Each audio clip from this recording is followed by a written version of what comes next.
2 weeks ago, hundreds of young men, women and children embarked on a journey, hoping for a better life. For days, no one knew what had happened, until the few survivors were rescued and taken ashore in southern Greece. Out of 510 people, only 41 survived. Most were from Somalia, Ethiopia and Sudan. The survivors told us every child was lost, except this little boy called Abdurrahman. We met him and his father on a beach near Athens, and we tried to piece together what happened. Their memories are painful and confused, but they agree on one thing. At least 50 children died that night. markii ay dhacday bahashi xitaa hadal waa naga soo bixi waa meeshii aan wada taagnayn markii ay gadoontaan aragna dadkii badda ku wada daatay yaa waxa bilaabatay anaga shahaadadkii la ilaaha illa allah muhammad rasuulullah nabadbaadiya dadka qaar waxay wateen jaakaday wateen oo frimbi ku xireen frimbigay qaar yeerinayeen marka runtii waxayna la noqotay wax la yaab leh sababtoo ah meesha waxaan ku weynay dad aan iska soo raacnay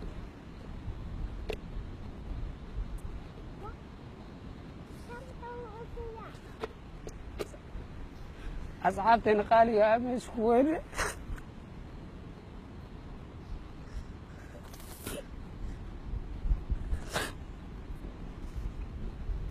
كنت وحنقول نقطة واحدة يابله. With hopes of a better life in Europe, they paid the people smugglers around $2,000 to get them to Italy. Thankfully, little Abdurrahman seems to remember very little of the nightmare. His mother was left back home, and now this relative is looking after him with his father.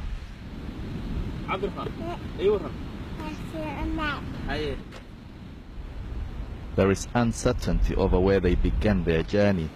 They say Libya, but if it was Egypt, there is fear they will be forced back there.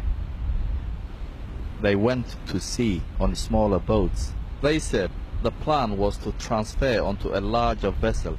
This all happened in the dead of night. The women and children were loaded on first. The boat was already full. We are hearing they're screaming, they're screaming, they're screaming. They say, Muhyiddin, save us, Muhyiddin, save us, give us a hand. And they don't know how to swim. Some families, some women, they have a pregnant. And some babies are so small. We can't forget, we're not going to forget them.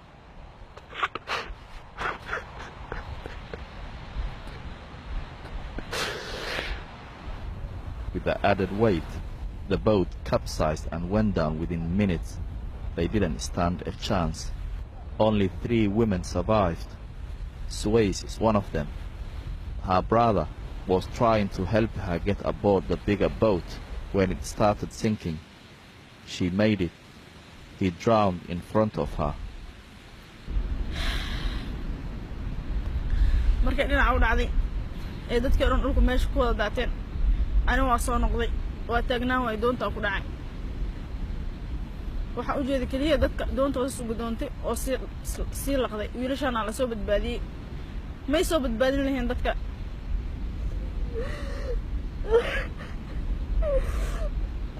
dadka wada qaylnaa iga soo tageen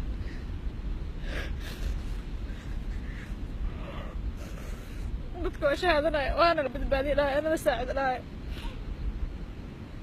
ereen doontaan laga doomaysa hadaa u istaagno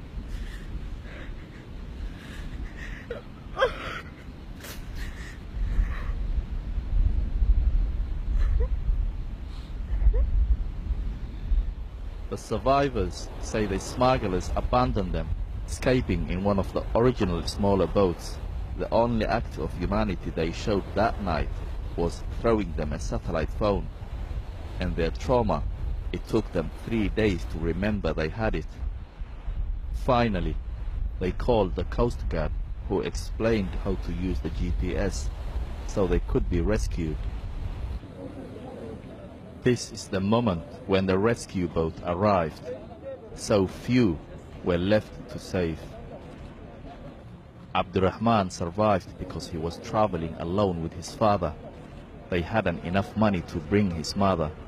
So when women and children boarded the boat first, Yasin respected them and stayed back. It saved their lives, but the only emotion he feels is guilt.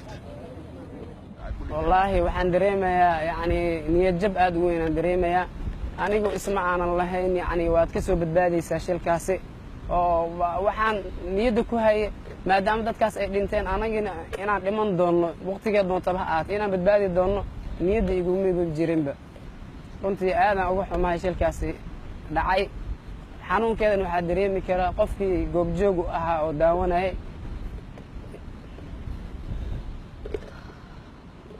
qofkaasaa dareemi kara xanuunka ay leedahay shilkaasi.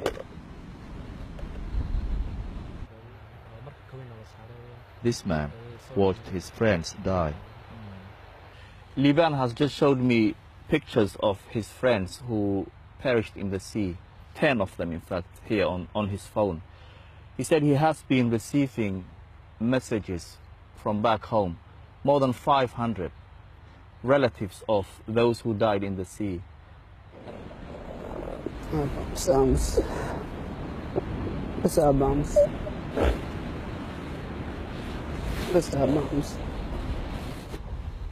Most of them never made it and have left behind families in mourning right across Africa.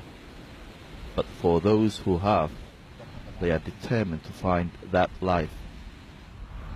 They say they owe it to the memory of those who were lost at sea.